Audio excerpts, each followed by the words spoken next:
आइए आज हम लोग 10 अक्टूबर 2023 का एडिटोरियल देखने वाले हैं द हिंदू से। ठीक है, ये देखिए, जब हम लोग एडिटोरियल देख रहे हैं उससे पहले एक चीज़ मैप में समझ लीजिए। ये आपका वेस्ट बैंक फ़लस्तीन है। ये यहाँ पे आपका ग्रीन थ्रेड जो दिख रहा है ये गाज़ा स्ट्रिप है। ये जो ब्लू कलर में दिख रहा है ये फ़लस्तीन का पार्ट, फ़लस्तीन है ये पूरा फ़लस्तीन है।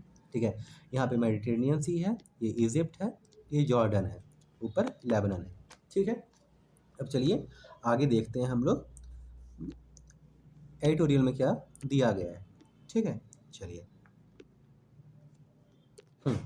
अच्छा, ये जो एडिटोरियल है उसका हेडिंग है ओरिजिनल सीन, और ये जो अलग अलग कलर में दिया गया है ना, ये आपको ये बताने के लिए दिया गया है कि कौन कौन से पार्ट्स ऑफ स्पीच है। तो ये ब्राउन कलर जो है ये आपका एडजेक्टिव है, ब्लैक कलर आपका नाउन है, वायलेट कलर आपका प्रीपोजिशन है, रेड कलर आपका ये जो दिख रहा है ये वर्ब है, ये ग्रीन ग्रीन कलर में ये आपका कंजक्शन है, ये स्लेटी कलर में आपका क्या है, ये आपका आर्टिकल है, येलो कलर में फ्रेजेस दिए हुए हैं, और आसमानी कलर में, ठीक है, ये एडवर्ब है। अब चलिए समझते हैं। चलिए,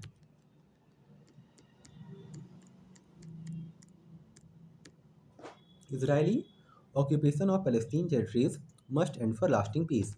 ये इजराइल का ऑक्यूपेशन है, मतलब जो कब्जा किया गया है कहाँ, पैलेस्टीन टेरिटरीज मतलब पैलेस्टीन के इलाके में। मस्ट एंड फॉर, उसे मस्ट एंड बिल्कुल रोक देना चाहिए, किस लिए, फॉर लास्टिंग पीस, ताकि शांति बहाल की जा सके या शांति लाई जा सके। The unprecedented surprise attack, unprecedented मतलब होता है जो पहले कभी ना हुआ हो, नेवर एग्जिस्टेड। सरप्राइज अटैक मतलब जो अचानक अटैक किया गया हो। ठीक है, तो यहाँ बाई हमास किसके बारे में बात की जा रही है, जो हमास जो अटैक किया है कहाँ पे, इसराइल पे। किस तारीख को, किस दिन को, सैटरडे को। किलिंग सम 700 पीपल, लगभग कितने लोगों को मार दिया गया है इनके द्वारा, 700 लोगों को। Should serve as a reminder of the unsustainability. अब इसे कैसे देखा जाना चाहिए, कैसे याद किया जाना चाहिए, एज अ रिमाइंडर, रिमाइंडर मतलब याद दिलाने वाला या याद करने के बारे में। अनसस्टेनेबिलिटी, जिसको और कंटिन्यू ना किया जा सके, किसको, ऑफ द सिचुएशन, स्थिति को। ठीक है, कौन सा सिचुएशन, इन द ऑक्यूपाइड, ठीक है, जिसको घेर लिया गया है, जो कब्जा कर लिया गया है, ब्लॉकेडेड Palestinian territories.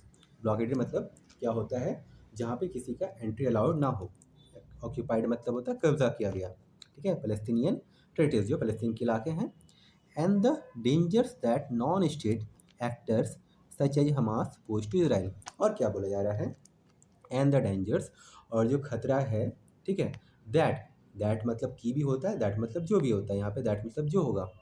Non state actors, non state actors वो मतलब ऐसे संगठन को बोल सकते हैं आप, या ग्रुप को बोल सकते हैं, ठीक है, जो गवर्नमेंट के द्वारा ऑथराइज नहीं है, गवर्नमेंट उसको अथॉरिटी नहीं देती है, और ना ही कोई सपोर्ट। ठीक है, तो यहाँ पे नॉन स्टेट एक्टर जैसे हमास के बारे में बोला जा रहा है। ठीक है, एक्टर्स सच है जैसे कि हमास, हमास के बारे में। पोज टू इजराइल, जो पोज मतलब होता है खड़ा करना। ठीक है, इजराइल वो जो खतरा खड़ा कर रही है, कर रहा है वो जो ग्रुप इजराइल के सामने। मैटर, मैटर मतलब कोई भी विषय। हाउ स्ट्रॉन्ग देयर मिलिट्री, अब यहाँ बोला जा रहा है नो मैटर, ये एक फ्रेज है, no matter how strong their military and intelligence agencies are. ठीक है, मतलब उतना फर्क नहीं पड़ता है, या यहाँ पे साफ कहा जा रहा है कि कोई फर्क नहीं पड़ता है हाउ कितनी भी स्ट्रॉन्ग। अच्छा, यहाँ how as a adverb use किया गया, हाउ स्ट्रॉन्ग कितनी भी मजबूत, देयर उनकी मिलिट्री, मतलब मिलिट्री जो आर्मी या जो भी सेना की संगठन है, एंड इंटेलिजेंस एजेंसी, इंटेलिजेंस मतलब जो खुफिया एजेंसी है, इंटेलिजेंस मतलब खुफिया एजेंसी। ठीक है, और tensions have been flaring in the West Bank. अब क्या बोला जा रहा है, टेंशंस मतलब यहाँ tension have been flaring, flaring मतलब बर्न होना, यहाँ जो वर्ड है फ्लेयरिंग उसका मतलब होता है बर्न या साइन। ठीक है, टेंशन, ठीक है, जो have been flaring in the West bank, तो जो वेस्ट बैंक जो आपको दिखाया गया था उसके बारे में बात हो रही। तो जो टेंशन वहाँ पे दिख रहा है सामने, जो नज़र आ रहा है इन the West bank for month, महीनों से। ठीक है, उसके बारे में आगे देखते हैं। बट नो बडी एक्सपेक्टेड, ठीक है, but nobody expected such a coordinated low tech yet lethal incursion from Gaza. अब समझिए कि टेंशन वहाँ दिख रही थी। ठीक है, फ्लेयरिंग मतलब आप उसको जलना आप ये समझते हैं, या दिखना, साइन करना, या आप जिस मतलब साइन करना मतलब वो दिख नज़र आ रही थी इन वेस्ट बैंक। ठीक है, फ़लस्तीन के वेस्ट बैंक में फॉर मंथ, महीनों से। बट नो बडी एक्सपेक्टेड, लेकिन कोई एक्सपेक्ट नहीं किया सच कोऑर्डिनेट मतलब एक ग्रुप ऑफ लोगों के द्वारा जो मिल के काम किया जाए। लो टेक जो जिसमें उतनी हाईली टेक्नोलॉजी यूज़ नहीं की येट ली था, लेकिन वो जान लेने के लिए जान लेने लायक थी, वो जान ले सकती थी। इनकर्सन मतलब आप इन्वेजन समझ सकते हैं या अटैक समझ सकते हैं।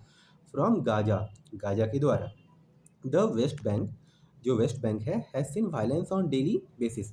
जो वेस्ट बैंक है फ़लस्तीन की, वो वायलेंस मतलब वहाँ पे आप वायलेंस समझिए मौत या फिर जैसे भी आप समझ लेते हैं। वायलेंस मतलब आप शुद्ध हिंदी में समझना चाहें तो जो वहाँ पे अत्याचार हो रहा है, ठीक है, on a daily basis, daily के तौर पे इन रिसेंट मंथ हो रही है, हाल के ही महीनों में। बिफोर सैटरडे, सैटरडे से पहले, बिफोर सैटरडे अटैक, उस अटैक से पहले सम 200 कुछ 200 फ़लस्तीनियन एंड 30 इजराइलीज वेयर किल्ड। कितने लोग मारे गए थे?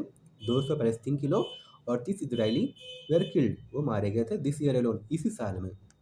द बेंजामिन नेतन्याहू गवर्नमेंट, ठीक है, अब जो बेंजामिन नेतन्याहू वहाँ के जो पीएम हैं, उनकी गवर्नमेंट लार्जली बहुत बड़े पैमाने पे या बहुत बड़े तौर पे इग्नोर कर रही थी, ठीक है।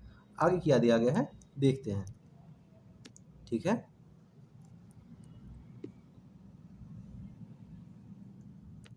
इग्नोर द वायलेंस, वायलेंस को इग्नोर कर रही थी। And went ahead with its other policy preferences, और वो अपने मतलब अपना प्रेफरेंसेस मतलब जो ज़्यादा इंपॉर्टेंट बात, ये जो ज़्यादा इंपॉर्टेंट पॉलिसी किसी और चीज़ को रख रही थी, ठीक है। वेंट अहेड आगे बढ़ रही थी अपने अपने शासनकाल के लिए, मतलब शासन कर रही है। With its other policy preferences मतलब कुछ और भी उनके जो अपने पॉलिसी है जिन पे वो काम कर रही है अपने राष्ट्र के लिए, उस पर वो आगे बढ़ रही थी। Including the overhaul of the judiciary, ठीक है। ओवरहॉल मतलब क्या होता है? काया पलट करना, किसका? जुडिशरी का, न्याय तंत्र का। द इजरायली मिलिट्री डिस्क्राइब, जो इसराइल की मिलिट्री है वो डिस्क्राइब, ठीक है, the situation in Gaza as stable instability, ठीक है। जो इसराइल की जो मिलिट्री है वो डिस्क्राइब कर रही थी, ठीक है, द सिचुएशन इन गाजा मतलब वहाँ पे असंतुलन था, नियंत्रण उतने अच्छे से नहीं था, वहाँ कुछ ना कुछ वायलेंस हो रहा था, लेकिन फिर भी वो वहाँ की जो इसराइल की जो आर्मी थी या जो गवर्नमेंट थी वो ऐसा समझ रही थी कि वहाँ पे वो कंट्रोल में है, ठीक है। नोटिंग दैट द सिचुएशन दो वॉलेटाइल, वॉलेटाइल है, वो मान रहे थे कि वॉलेटाइल है मतलब कुछ ना कुछ हो रहा है, वायलेंस हो रहा है, ठीक है, लेकिन फिर भी कंट्रोल किया जा सकता है। And then came the Hamas attack, लेकिन उसके बाद फिर क्या होता है? हमास का अटैक होता है। रेमिनिसेंट, इसका मतलब होता है याद दिलाने वाला, स्मरण दिलाने वाला, ऑफ द 1973 योम किपुर वार, ठीक है। अब ये क्या हुआ था 1973 में?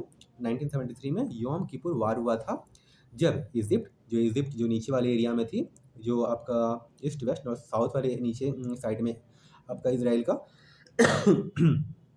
इजिप्ट है एंड सीरिया, ठीक है, और सीरिया जो है सुख द इसराइल, मतलब ये इतना बड़ा अटैक हुआ था कि वो इसराइल को झकझोर दिया गया था उस वक्त, या दिया था।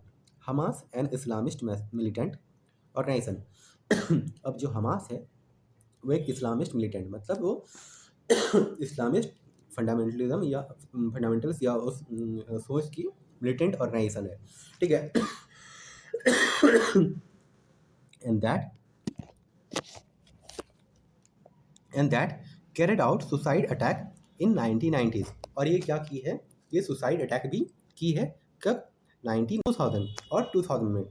Showed no distinction between civilians and soldier, और इन्होंने कोई अंतर नहीं दिखाया किनके बीच में? आम लोगों को, सिविलियन लोग मतलब सिविलियन आम लोग में, और सोल्जर्स में मतलब वहाँ की सेना में।